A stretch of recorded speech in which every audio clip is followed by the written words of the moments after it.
On my 27th birthday, the room smelled like money. Crystal glasses, expensive perfume, laughter that didn't belong to me. My grandfather lifted his champagne and smiled. "So, Evelyn, how do you spend your $3.4 million trust fund?"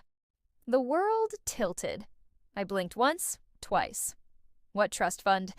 The fork stopped clinking. My mother's hand froze mid-gesture.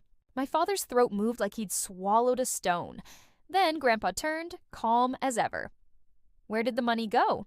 His question split the air open. And in that silence, under chandeliers and fake smiles, I realized this dinner wasn't a celebration. It was an execution. My name is Evelyn Hart. And until that night, I thought I understood my family. I grew up believing success was measured in silence. Smile at the table. Don't ask too many questions. And never, ever talk about money. I lived in San Francisco now, far from their marble floors and polished cars, working as a freelance designer out of a small apartment in the Mission District. The walls peeled, the pipes hissed, but it was mine. I'd spend nights sketching logos while the city hummed outside, coffee cooling beside overdue bills. My parents, James and Victoria, lived 20 minutes away in Marin County. 4 bedrooms, a pool, a Tesla for each. We talked, but never about real things. Calls began with, "How's work?" and ended before I could answer. The last time they'd surprised me was at my college graduation. I'd walked the stage holding $70,000 in student loans and a diploma I'd earned alone. They hugged me, handed me a wrapped box, and said, "We're so proud." Inside was a hardcover book, Financial Literacy for Young Adults. I smiled for the photos. That night, I cried over the sink, realizing they hadn't planned to help. Still, I kept my head down. I paid rent, skipped dinners, took every freelance job I could find. When friends posted vacation photos, I laughed it off. One day, I'd say, one day I'll make enough to breathe. A week before my 27th birthday, my boss called me into his glass office. His face said everything before he spoke. "I'm sorry, Evelyn, we're downsizing." I boxed up my things, took the bus home, and sat on my couch with Madison, my roommate, my anchor, my only constant for 2 years. "Your parents will help, right?" she asked. I laughed, bitter and hollow. "They'll probably suggest a budgeting app." That night, I called anyway. "Mom, I lost my job." "Oh, that's too bad, honey," she said, her keyboard clicking in the background. "But you'll figure it out. You always do." "I'm behind on rent, Mom. I don't know how." "Well, maybe this will teach you to save better. Anyway, we're making reservations for your birthday dinner. Atelier Crenne, 7:30. Don't be late." "Mom, that place is $300 a plate." She laughed. "Don't be cheap, Evelyn. It's your birthday. Dress nicely." The line went dead before I could say goodbye. I stared at that dinner, them acting like everything's perfect while I'm falling apart. She squeezed my shoulder. "Then make it the last time they treat you like that." I didn't know what she meant yet, but those words stayed. Saturday came, bright and sharp. I stood in front of my closet, staring at the same 3 options. Jeans, too faded, a blazer missing a button, and a black dress I'd bought 3 years ago for a job interview. I chose the dress. It still fit. Mostly. On the bus ride to the restaurant, I watched people through the window. Tourists laughing, couples holding hands, a kid licking ice cream that dripped down his arm. I envied how simple their moments were. Atelier Crenne shimmered with glass and gold. My parents were already seated when I arrived. My mother in a red silk dress, my father in his tailored navy suit. The table gleamed with wine glasses and silverware I couldn't name. "Happy birthday, sweetheart." Mom air-kissed me, her perfume so strong it made my eyes sting. Dad smiled. "You look tired." "Rough week? Lost my job." I said it quietly. He nodded like I'd mentioned the weather. "Well, that happens. You'll bounce back." They launched into stories about their Europe trip, the new Tesla's autopilot feature, a renovation project for the guest bathroom. My words dissolved in the noise. I kept glancing at the door, counting the minutes. I was supposed to feel celebrated, but I felt like a prop in their perfect picture. Then the door opened. A ripple of surprise swept the room as my grandfather walked in. Robert Hart. Silver-haired, tall, every step measured. The maitre d' nearly tripped trying to escort him. My mother's smile faltered. "Dad, what are you doing here?" she asked, voice an octave too high. Celebrating my granddaughter, of course. His eyes found mine. Happy birthday, Evelyn. He hugged me, real, solid, warm. And I felt the first breath I'd taken all night. I didn't know you were coming, I said. Wouldn't miss it for the world. He sat down beside me, ordered whiskey neat, and started polite conversation. But there was an edge in his voice I couldn't place. Like he already knew something none of us did. Then he smiled at me, raised his glass, and said the words that changed everything. The whiskey caught the light as my grandfather lifted his glass. So, Evelyn, he said, tone casual, how do you spend your $3.4 million trust fund? The air shattered. I heard my heartbeat before the silence registered. I blinked. Once, twice. What trust fund? Every fork stopped midair. My mother's smile cracked like porcelain. My father's throat moved as if he'd swallowed glass. My grandfather's expression didn't change. He simply leaned back in his chair. The trust I set up when you were born. Your parents were supposed to transfer it to you when you turned 25. My mother laughed, too fast. Oh, Dad, you must be mistaken. There was Victoria, he said quietly. Don't. It was the first time in my life I'd seen her go still. He turned to the waiter. My grandfather's assistant, Michelle, was already there, tablet open.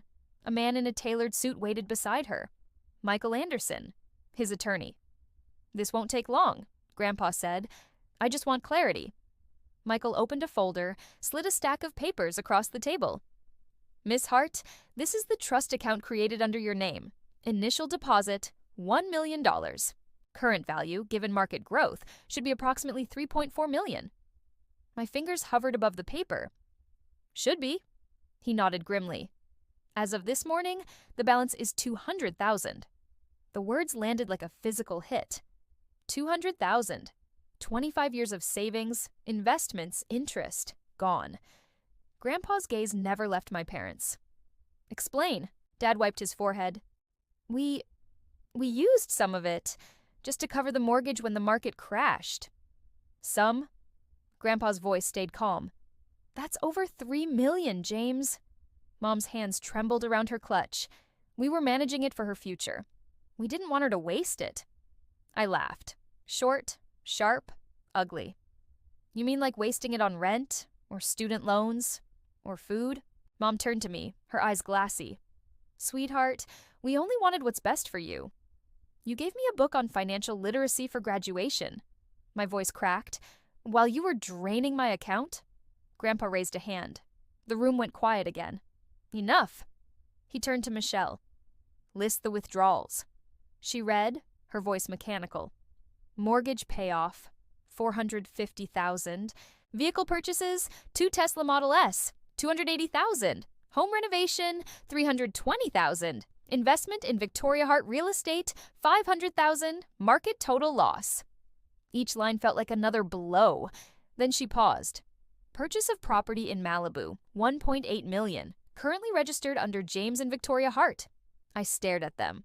A beach house. My father's face went slack. It was an investment. It was theft, Grandpa said quietly. From your own daughter. No one spoke. The only sound was the faint hum of the air vent. Finally, Grandpa pushed back his chair. Give me the keys. Mom's eyes darted toward her purse. She hesitated, then pulled out a small keyring. 2 keys and a fob. Her hand shook as she set them on the table. Grandpa slid them across to me. These are yours. 2 years late. They were still warm from her palm when I picked them up. My keys, my apartment, my life that had been kept from me. Mom started to cry. Soft, practiced sobs. Please, Dad, don't do this. We're family. Family doesn't steal from family, he said. You'll hear from my lawyers tomorrow. They left the room slowly, as if gravity had doubled. The door closed and the air felt lighter, but emptier.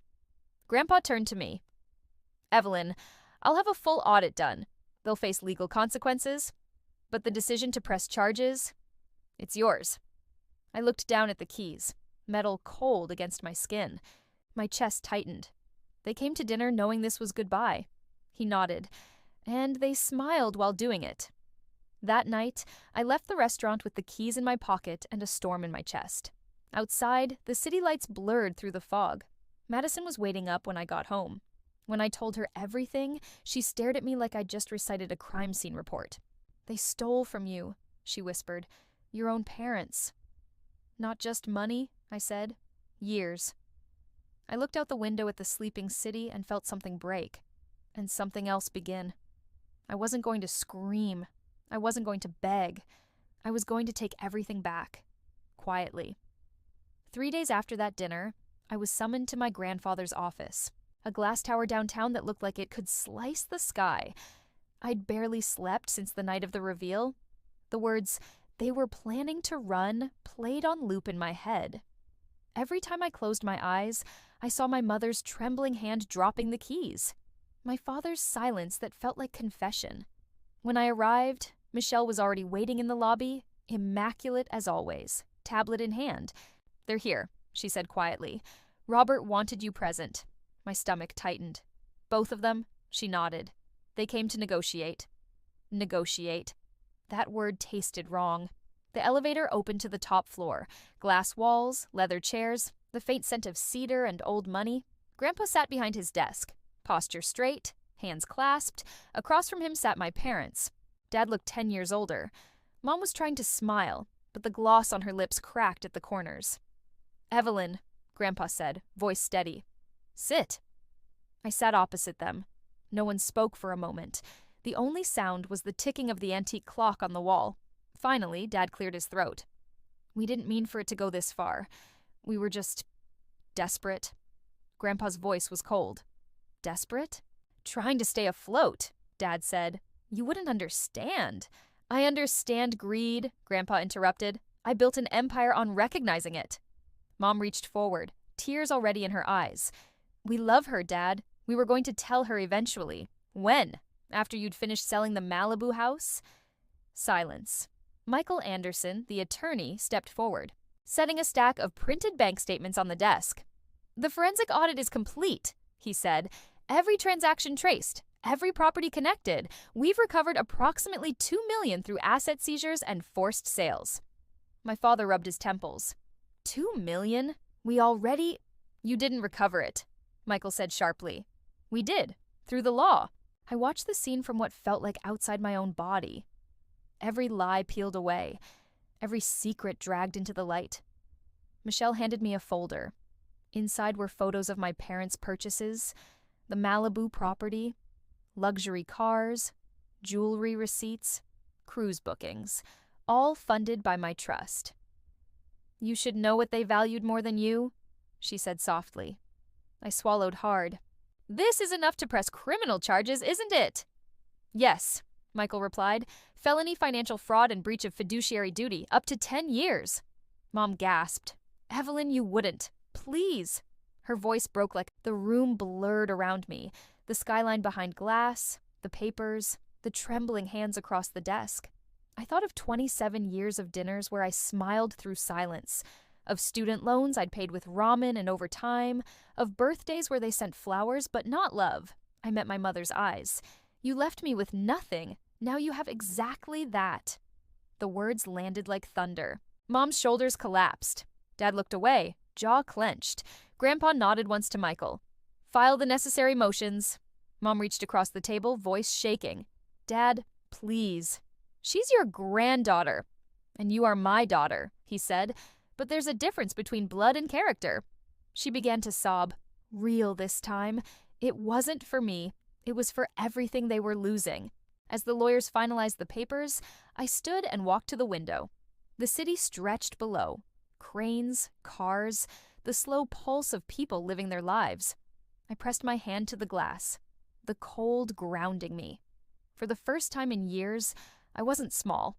Behind me, I heard Grandpa say, "Leases, deeds, accounts, all transferred back to Evelyn, effective immediately." When I turned, Michelle handed me a slim envelope. "These are your property documents. Pacific Heights, fully under your name now." I nodded. "Thank you." Mom whispered something, her voice barely audible. "You'll regret this." I looked at her. Really looked. The woman who taught me to keep my voice soft. My needs smaller, my worth tied to approval. "No," I said. "For once, I won't." They left soon after. escorted out by security. The door closed. The silence that followed wasn't heavy anymore. It was clean. Grandpa stood slowly, walking over to me. "You did the right thing." "I don't feel good," I admitted. "Justice rarely feels good," he said, "but it's necessary." He put a hand on my shoulder, firm and steady. "You're not alone anymore, Evelyn. You never were." That night, I went to see the apartment, the one I'd never been allowed to step inside. Pacific Heights was quiet, all glass and steel and bay views. The doorman recognized my name immediately. "Mr. Hart said you'd be coming." When I unlocked the door, the smell of expensive candles hit me first. Everything was staged. Neutral tones, marble counters, a coffee table book about modern design. A stranger's life, furnished with my money. I wandered through the rooms, fingertips brushing the walls, the furniture, the evidence. On the counter, a lease folder, tenants' names, rent deposits. My parents had been collecting money for years. I sank onto the couch and laughed, the sound raw. Then the laughter broke into tears. Not grief anymore, but release. Madison arrived 20 minutes later, holding takeout.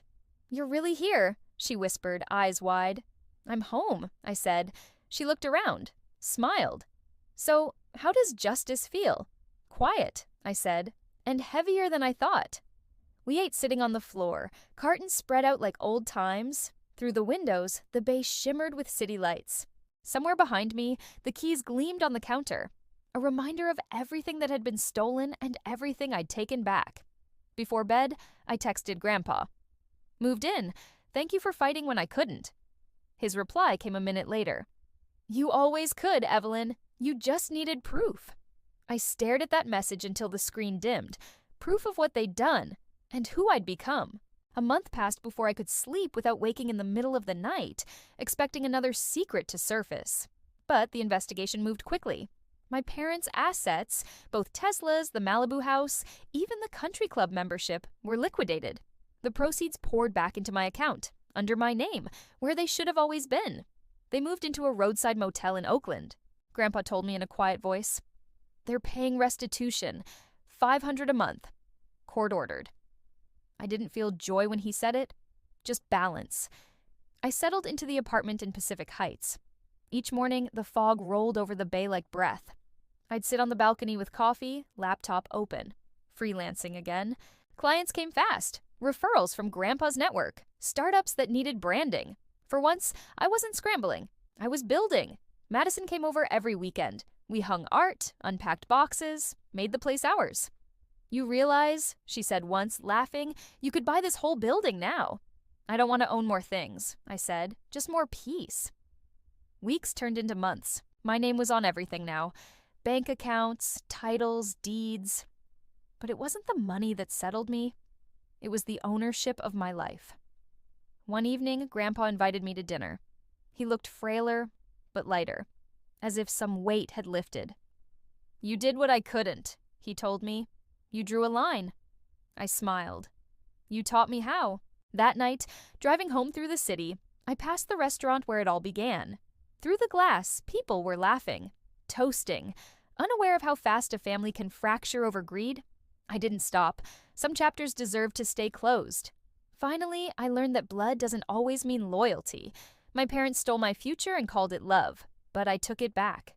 Piece by piece, quietly, legally. Completely. Now, when I look out over the bay, I don't see what I lost. I see what I rebuilt. If you've ever been betrayed by the people you trusted most, remember this. You can still start over, stronger than before. And if stories like mine hit close to home, stay with me. The next one might sound uncomfortably familiar. Hit subscribe and don't look back.